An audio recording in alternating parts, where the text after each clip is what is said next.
what doesn't get conveyed in books is some of the positive irreverence that can be around transactional analysts. It's like, let's keep provoking, let's keep shaking this frame of reference, let's help each other think differently. And then the other bit would be the social justice aspect of TA, which was in the original formulation of TA and sometimes comes and goes, but many of our guests have brought that aspect as well. Something I would want to celebrate that you've created. This is the Transactional Analysis Podcast. Conversations on the theory, application, and spirit of TA. So we are at the end of 5 years. I can't quite believe that it's been 5 years, Matt. It does seem like that has gone really fast for me. Feels a bit of a blur. February 2021. Actually, though it is 5 years since we published, we were doing this in 2019 was when we were running those first 5 episodes as interviews. So for us, it's slightly longer than that. But yeah, since we published February 2020. And as a listener, I remember so clearly during the pandemic, walking my dog and listening to all the outputs and the content, having little idea that 5 years later, I would be working with you guys as the chair of the podcast. So that was a real kind of signature moment of the pandemic for me. It's really interesting that we managed to get it all pulled together in those 5 months, or rather those 5 episodes in the months running up to the pandemic. It worked out really well. And then everybody went on Zoom, and then everybody got much more used to talking and chatting. It made it much easier for us in terms of our international guests. Yeah, actually, in a way, the pandemic almost made it easier for the podcast to come into existence and be successful because people wanted online content, but also we wanted to record the content online rather than meeting people in person. And I remember before COVID, when we were recording the initial episodes, we were getting feedback from people going like, oh no, I'd like to meet you. You know, Matt and I were having panic attacks about all these flights we were going to have to get to sit down for an hour with somebody and record an episode. And now that's not a thing anymore. Well, do you remember the first time we actually did that? It was with Richard Erskine. I flew over to Ireland and then we drove up to meet him, and I used a recording device which only had 29 minutes and 59 seconds recording capacity for an hour's interview. And so we completely lost the back end of that interview. And I had to then plead with Richard that I could meet him in London and finish it off. It all worked out in the end, but I remember feeling so bad when I realized that. Oh, amateurs. I'm going to ask both of you, since you've both been around since the beginning, you know, kind of what would you each both most like to celebrate about your 5-year involvement with this project? Number one, partnership with John. I think that's been fantastic. Yeah, I think John's strengths allied to my strengths, I think has really worked well. One of the reasons why things have gone well, and our friendship. Yeah, we complement each other in different ways. And isn't that so often the way with founders, right? So somehow a bit of serendipity, and you find each other and your skill sets are complementary, and somehow you're able to create this and get it going. Yeah. Amazing. And that's testament to the fact that it's been 5 years in the running. It's true. It's not got sick of me yet. He hasn't said anyway. And there was real moments of like, oh my God, is this going to continue? Because this is a voluntary side project for both of us, which can be very time consuming, or was in the early days, particularly for you, Matt, with the editing. And, you know, life happens. Like in the last 5 years, we've both had difficult personal periods for different reasons. Family members with ill health. Matt's done his CTA. We've had a lot going on in our lives, and we've still managed to keep it going, which in itself actually feels like an achievement to celebrate, because it'd be one thing if this was our paid job, but it's not. And I think that's important for me anyway to recognize, because I have given a lot of time, energy to this. Yeah. And so have you. And it's interesting you say that, because I think, again, in terms of our partnership, we have been able to both individually take up the slack when the other has had a lot on, or a lot of difficulties going on in the background. So yeah, that for me, I think that's one of my biggest celebrations. It's been fantastic. Yeah, justifiably so. And it makes me think of something that Verne wrote himself about groups and organizations, and they have an innate desire to survive. And the topic is TA. And within that, you two, despite all the odds, have kept this going for 5 years. So I love the fact that one of the TA ethos from the organizational field is what kind of woven into the success of this project and how appreciated and valued it has become, particularly by the TA community. That's another thing I'd like to celebrate, actually, is that what we have done is actually remarkable. Like, I take it so for granted because we're down in the detail, the weeds of this all the time. But actually, what we have produced and offered to the TA community is a thing of remarkability. Like, this didn't exist. Yeah. Nothing like this existed beforehand. Yeah. And now there's all of this content which people can listen to. And we get messages all the time on Instagram and LinkedIn from people around the world saying, oh, I've been listening to your podcast and it's been so helpful. I'm doing my foundation year or I'm in advanced training. And that in itself is an incredible achievement, which I'd like to celebrate, because when I first started training in TA, there were no audio resources. There wasn't even an audio book. They just didn't exist. So I think besides the fact of actually doing it and putting the content out, we have also catered to a whole cohort of people with a particular learning style that has made learning TA more accessible. And that's a real passion for me. And I'd really like to celebrate that. That feels really significant. I think podcasts really did take off during the pandemic. And I think what I was really impressed with when I got involved was the professionalism and the credibility and the resources. It's like any other professionally produced podcast that you can search, Spotify, Apple, whatever your source is, you go in there and there is a body of work on TA that you can access. And I think it's important as well to remember one of your original goals, both of you, was to promote TA outside TA. And that certainly, as I think, as we enter into the 6th year and beyond, is we want to really continue that mission of promoting accessibility of TA to those who are maybe not in the community. We're not going to abandon that community. We want to continue to support and sustain that. But that idea of continuing to get comments from people who are on the fringes or maybe don't know so much, but having a way to come in that says, this is professional, it's joined up, it's serious, there's a huge body of knowledge, it applies in all these different fields and walks of life. That's impressive. Yeah. One of the things that I've really enjoyed about interviewing the guests is the insights that emerge through conversation that you don't get when somebody writes a paper, and also the character, the personality, and the liveliness of the spirit of TA, which is in our strapline now, conversations on the spirit of TA as well as the theory. And I have really enjoyed hearing the theory come alive, especially when people share examples. I think the first episode we put out there was with Giles, and he talks about how a young person of around 12 years old all of a sudden started to understand their own inner world because of Giles teaching the ego states model, for example, and just those little beautiful moments where TA's made a massive difference to an individual's lives that you don't always get the spirit of it when you're reading books or reading papers. And I think it's been really nice to hear the voice of the authors and the theorists. So yeah. And two more things as well that I would say from having listened is what doesn't get conveyed in books is some of the positive irreverence that can be around transactional analysts. It's like, let's keep provoking, let's keep shaking this frame of reference, let's help each other think differently. And then the other bit would be the social justice aspect of TA, which was in the original formulation of TA and sometimes comes and goes, but many of our guests have brought that aspect as well.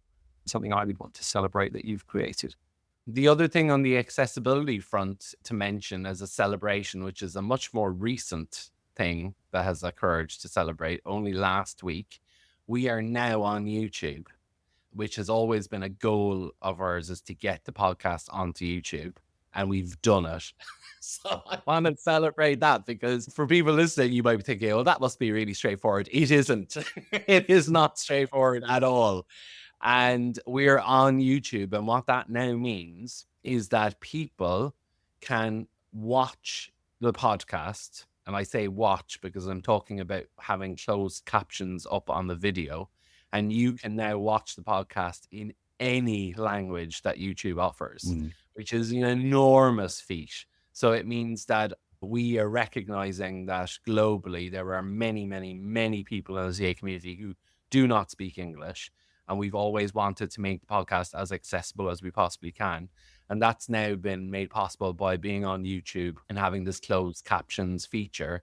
And the three of us are always talking about accessibility of, what's the next thing?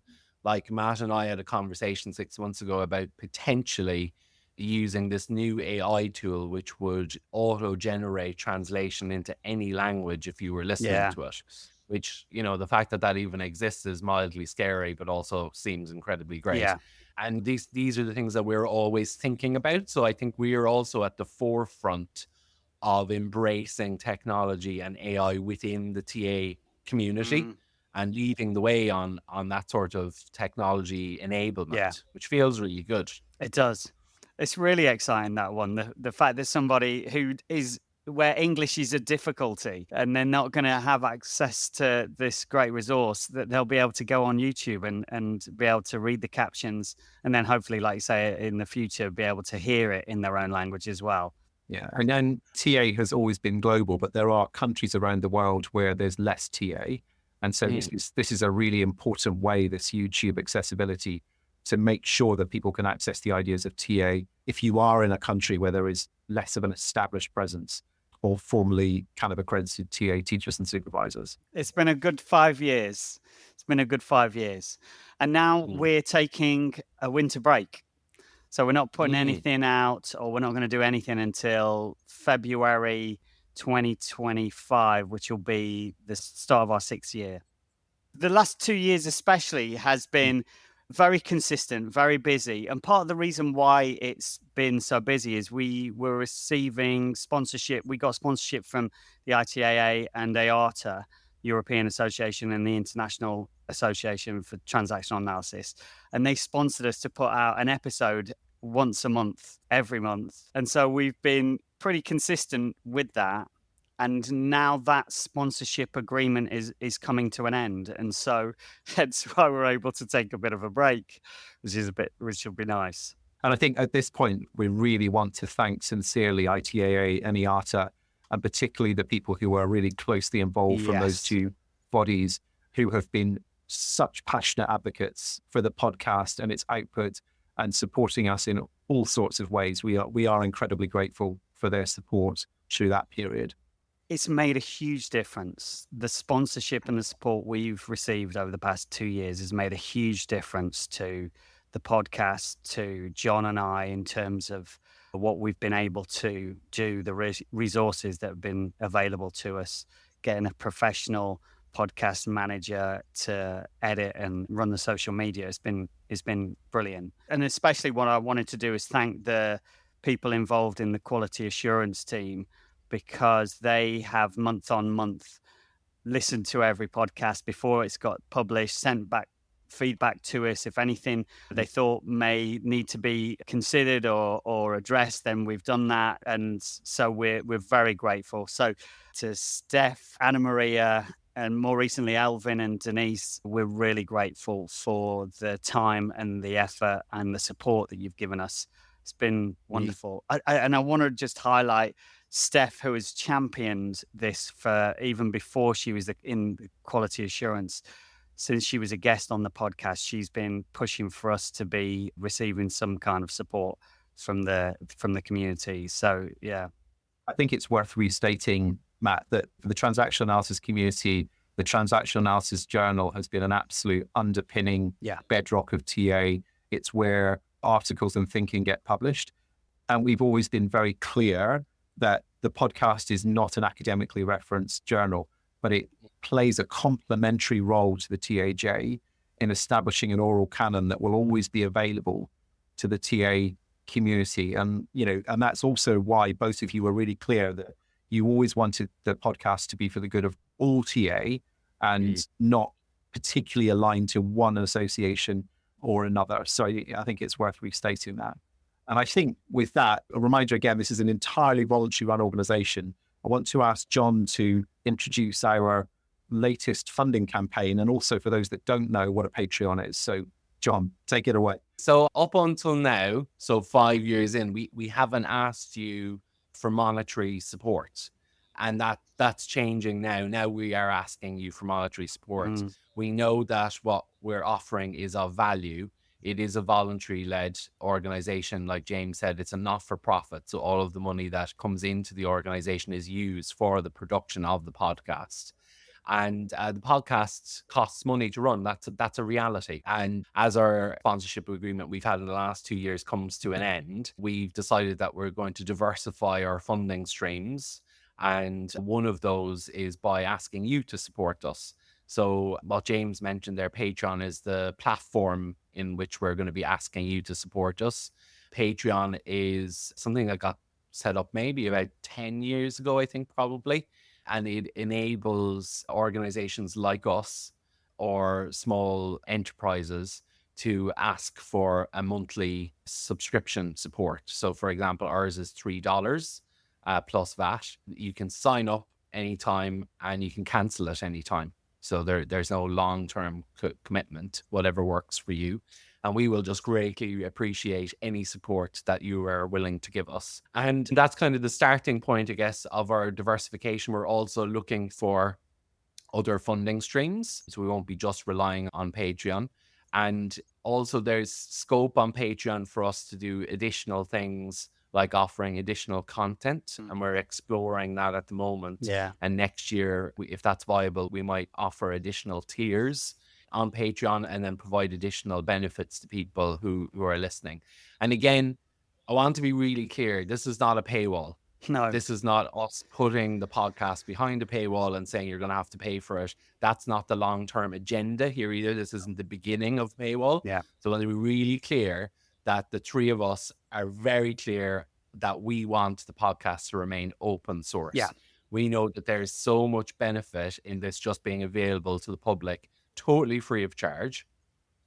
So the support really is just support. It's about donating and offering your support. If it's a project you believe in and you see the benefit in and you'd like to support us, then the link is on our website. It's also available on our social media. And yeah, we'd be thrilled if you supported us. And if you support us, you get a lovely badge that you can put on your website or on your email signature that says, I support the Transactional Analysis Podcast. Great. It really will make an enormous difference for everybody who signs up. It means that we can continue to put out material of the quality that we have been doing and better. The social media material that we've been putting out there to promote TA, that has been excellent since we've taken on Katie, our podcast manager. And it all has a cost involved. Even the fact that we're now a community interest company, which is limited by guarantee, that means we guarantee all the funds go towards the project. Even that, just having that and running the accounts every year has costs involved that weren't there at the beginning when we set this up on a shoestring. All the free software we were using that was very time consuming. So yeah, it makes such a difference for everybody who signs up. Yeah, and I think, Matt, as well, these Patreon contributions will help us to continue providing the content on YouTube. Yes. So that it's accessible around the world. Yeah. And we've deliberately kept the price low. But to absolutely emphasize, a UK community interest company, everything gets reinvested for the podcast. There are no salaries paid to the volunteers who do this work, but this is about running a professional podcast operation. So we were really grateful if you would consider signing up to the Patreon. And then, as John said, in the future, we are looking for sponsorship and publicity opportunities for other organizations who want to get involved and want to support the podcast. Looking forward to what will emerge in 2025. Yeah, let's push that even further, Matt. If you are in the leadership of a national association or regional association, you are listening to this episode, or you run a TA training institute and you'd like to sponsor us for publicity, then we would be really interested in hearing from you. And John, who should they reach out to? Is it the TAP podcast address? Yeah, info@tapodcast.com. Wonderful. Fantastic. Awesome. Thank you to everyone who has listened to the podcast over the last 5 years. Yeah. Yep. And we wish you all a really enjoyable holiday period. Yeah, thank you so much for your support. Thanks for all the listeners. Thanks for those who send us feedback and encouragement and support as well. Oh, and I want to celebrate one more thing. Go on. Matt and I would like to celebrate you, James, because you've enabled us to advance this in the last 12 months in a way that has been really useful for us. You've come in as like a backbone support for both of us. And that has been really helpful, very reassuring. And yeah, I want to celebrate you. Thank you.